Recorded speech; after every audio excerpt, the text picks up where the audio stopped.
Right, so now that I'm officially not working, I mean, as of yesterday, but um, I may or may not start putting out 2 videos a day just because it's a little boring with not really being able to do anything.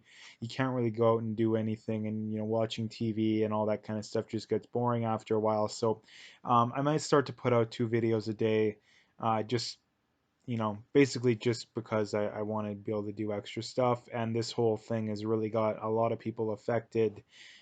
So it's something that I want to keep people up to date on and kind of give my thoughts on it. So basically, in this video, I want to do two things. Um, Number one, talk a little bit about who's to blame for this outbreak, um, at least in my opinion. And I mean, basically, I don't think you can debate that. Number two, what the Canadian government is doing. So basically, today, they just announced a $25 billion aid package to help Canadians through the COVID-19 crisis.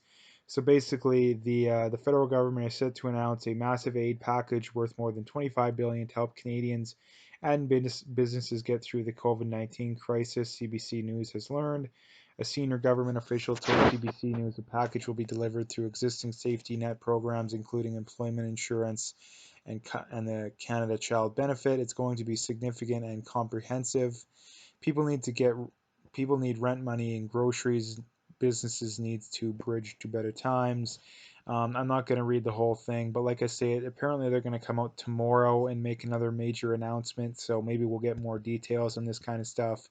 Um, Basically, the problem with this is that the government doesn't just have this kind of money laying around. The problem with it is they're going to have to go into mass, something that really is not good at all.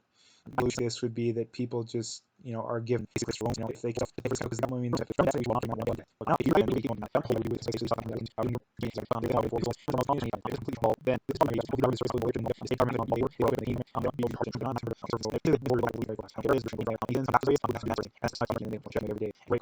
possible jail time or something because like I say, you're risking people's lives. But anyway, getting back to it's the Chinese government. um, there was that doctor that tried warning people. That was literally like, in December, early January. He was more than likely killed off because he spoke out against the government, and that's what needs to be done. And the thing I need to bring up too is that, if you don't already have a massive hatred of communism and authoritarian governments, then this is just a whole nother reason to do it because now most of us are forced to sit at home all day and not really go out. Or if you can go out, it's basically just to get groceries, thanks to the Chinese government. And a lot of people are saying, "Oh, it's not bad. I like my time off." Well, if you have to do that every day for a month or two or three straight, it's going to get boring. And me, I've been doing it for 3 days now, and it's already getting boring.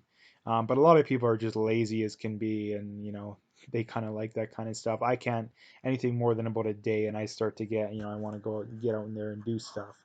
Um, but like I say, that's just me. But I wanted to make a video on it because may or may have came off that I think it's the Trudeau government's fault for this kind of stuff. And like I say, as bad as they are, I think they completely botched the handling of this kind of stuff. In the end, it is the Chinese government that is at fault for this kind of stuff. They could have dealt with it a lot sooner. They waited till it was way too late. They lied to the world. It's more than likely was a lot worse there in China than what they would have you think. I mean, they're a communist government. They lie about a ton of stuff. Like, of course, they're lying when it comes to this kind of stuff. Like, they lie about other stuff that's not nearly as big and important as this kind of stuff. So of course they're lying. Um, but at the very least, like I say, I wanted to make a video on two things. And like I mentioned too, just to kind of close it off, I may or may not put out a second video going forward. We'll see. But like I say, things are getting a little boring, and I kind of want to make videos on this kind of stuff just to kind of keep people updated too. Plus, I want to be able to read about it a little. So if I'm going to be reading about it, might as well make a video. But anyway, I'm going to leave it there. If you like the video, make sure to hit that like and subscribe.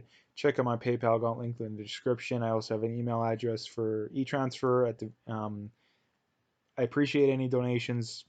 honestly, not the end of the world. I really don't care if I don't get anything.